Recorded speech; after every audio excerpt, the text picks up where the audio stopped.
This is the Herd Line News. So the NFL draft is officially headed for Vegas. During the NFL winter meetings yesterday, they announced that Sin City would serve as the host for the 2020 draft. The draft will actually be held before the Raiders even play their first game in Vegas. Cool. They'll play their first preseason game in August of that year, with the draft being in late April, obviously, of 2020. So- they beat out 3 other cities. So who did it beat out? Cleveland, Canton, Yeah. Kansas City, and Denver. Yeah, I mean, Vegas has better weather in, April. And by the way, who's the 2019 draft? Nashville? So they choose warm weather in April. That's what they should do. So, Well, the draft has become such a scene and such an event for fans. And that's right, Joy. And Nashville and Vegas are scene towns. Well, I mean, this just makes sense for the NFL. Yeah. We don't even know where the Raiders are going to play next year. I love so this. I love having the draft in Vegas, getting the buzz of the NFL around Vegas a few months before the Raiders start playing there just makes sense. Like, that was the purpose of moving the team there.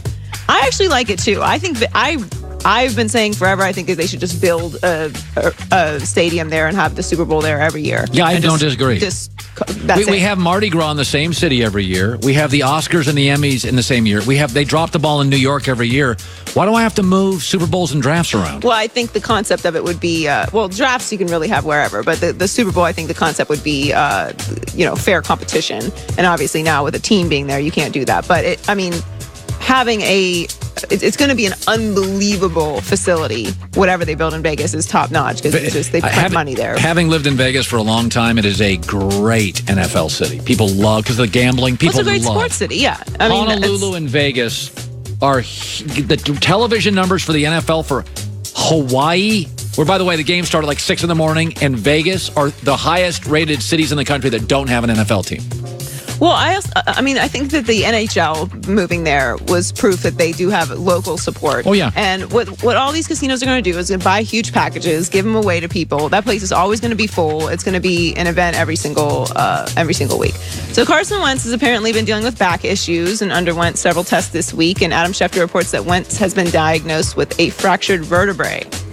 And the injury seems will probably keep him out longer than the weekend against the Rams. And Doug Peterson has been vague about his status all week. It turns out the tightness and soreness is a little more serious than originally thought. Obviously, they're confident in Nick Foles, but this seems to be an injury that with a little bit of rest can heal, but you never really know. It sounds more serious than just a sore back. Season's over. Do like the Colts did with Andrew Luck.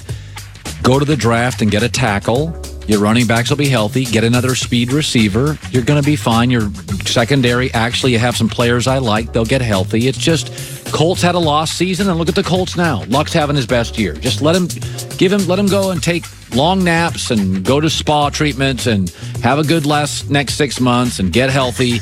This season is a lost season. Michael Jordan had a lost season, broke a leg. John Stockton did. Tom Brady did. Andrew Luck had a lost season. It's okay. Well, I mean, they thought it was going to be a lost season last year, and look what happens. I don't think it's the same situation. But at what point does Carson Wentz become injury-prone? One more big injury, and that's a fair question. One more. He's had an injury every single year. I know. It's fair. Marcus Mariota's getting to that point, too. Yeah. One more biggie, and I got to start thinking about drafting another guy. Finally, the Raptors beat the Warriors last night for the second time this season. This was the first win in Oracle Arena for Toronto since 2004. They pulled off the win without Kawhi Leonard, who sat out with a bruised right hip. Obviously beat the Clippers the other night. Kevin Durant wasn't surprised by their performance, though, because he thinks that it has to do with the makeup of their roster. They got champions over there, Danny Green, Kawhi Leonard. You got guys that played in big playoff games like Serge Ibaka and Kyle Lowry, Jonas Valanciunas.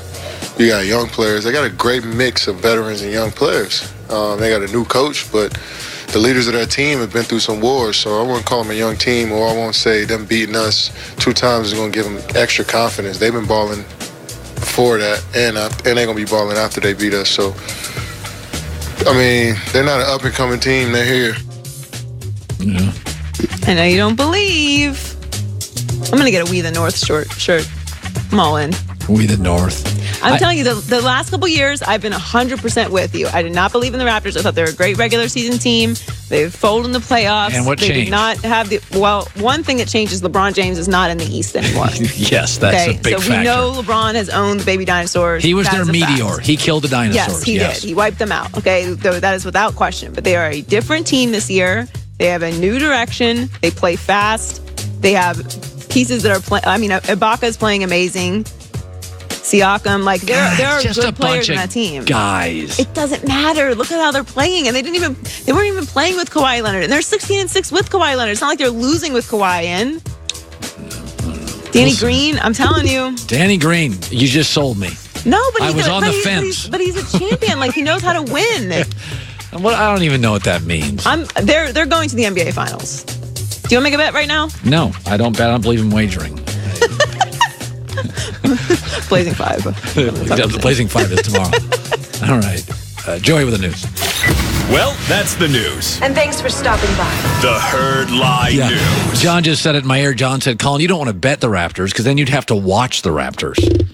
I'm going to watch. You know, I'll say this.